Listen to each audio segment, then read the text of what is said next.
Le doy la bienvenida en el estudio con mucho gusto y agradezco su tiempo y su presencia al doctor Ernesto Mangas. Él es doctor en biología y va a ayudarnos a entender qué fue lo que pasó. Doctor, gracias por estar con nosotros. Buenos días. Un placer. Pues vamos a iniciar, si le parece, con la poda, no sé si le podamos decir poda a eso, de los árboles en la Plaza de la Democracia. ¿Estuvo bien? ¿Eso es podar? A ver si ahorita podemos ver en pantalla de nueva cuenta cómo fue que quedaron estos árboles. Esa fue un corte bastante inadecuado, no es correcto hacerlo así. La normativa marca que la poda debe de realizarse en el follaje, en el área verde, no quitando más del 25% de una cuarta parte. Okay. Aquí lo que podemos ver es que se quitó el 100% del total. El problema de esto es que nos puede llevar a que el árbol no pueda alimentarse. Los árboles hacen fotosíntesis a través de las hojas. Cuando retiramos el 100% de las hojas, los árboles no pueden generar sus propios alimentos, su propia nutrición.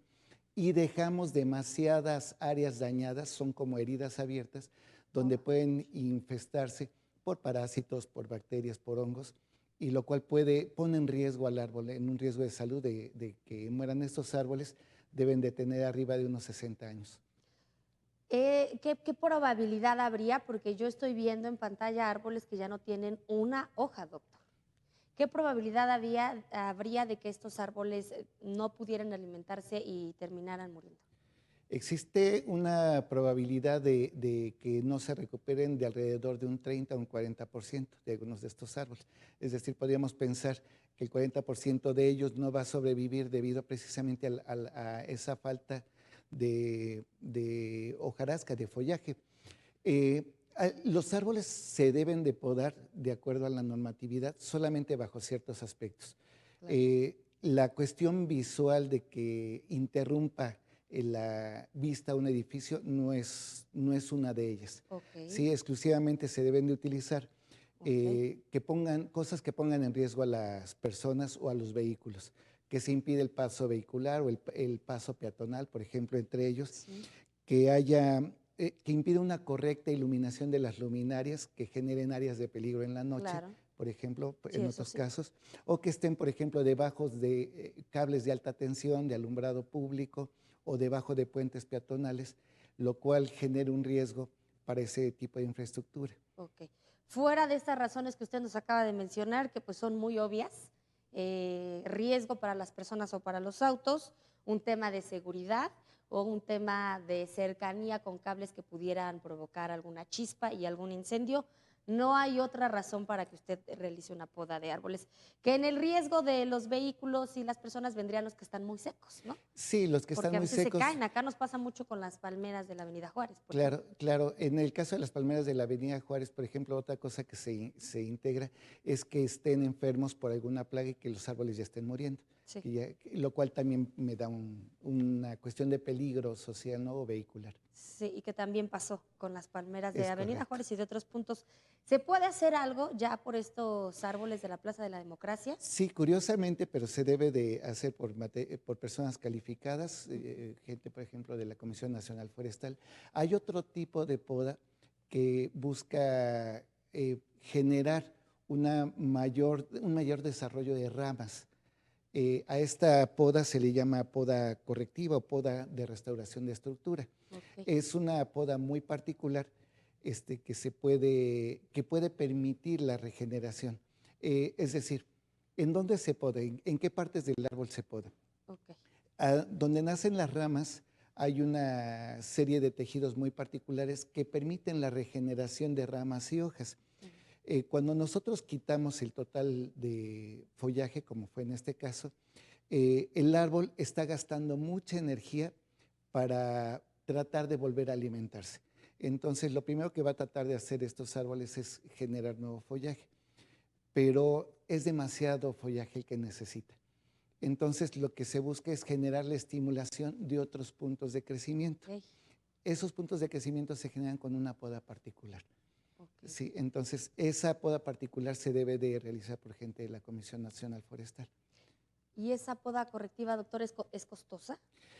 No, de hecho, o sea, más bien va a depender de que el municipio genere el permiso directo con CONAFOR o con personal capacitado de la misma Secretaría de Medio Ambiente del municipio para que esta poda pueda ser correctiva. Solo es que se haga el trámite porque el personal capacitado existe. Ok, entonces ya estaría en manos del ayuntamiento, que Es finalmente correcto. no fue su culpa, sino fue de quienes estaban a cargo, pero pues van a tratar ellos de salvar este tema.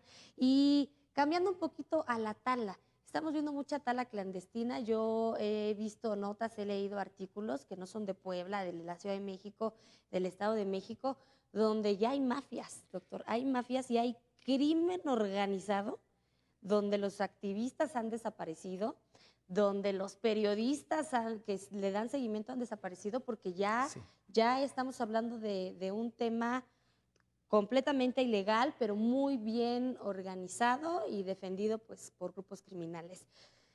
¿La tala se nos está yendo de las manos a nivel general en el país?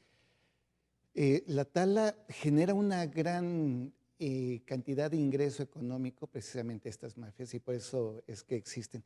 Y es correcto, a veces es casi tan peligroso, no lo es tanto, pero es casi tan peligroso ser ambientalista y protector como periodista en nuestro país. Claro. Porque en efecto en muchos lugares han desaparecido Claro. muchos protectores del medio ambiente, lo cual a veces llega a sonar muy poco porque pues, son personas que son conocidas solamente localmente. La tala, en México está penado cortar un árbol, un solo árbol, y va la pena de 6 meses a 2 años de prisión. ¿En qué consiste? Que sea más grave, en que la especie que yo esté sacando sea una especie protegida o en peligro de extinción. Y la multa va hasta de 200,000 pesos, por ejemplo, por talar un solo árbol.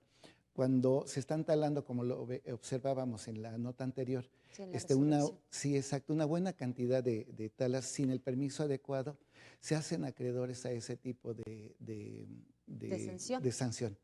Entonces, aquí la cuestión está en la aplicabilidad, sí, legal precisamente de esta normatividad.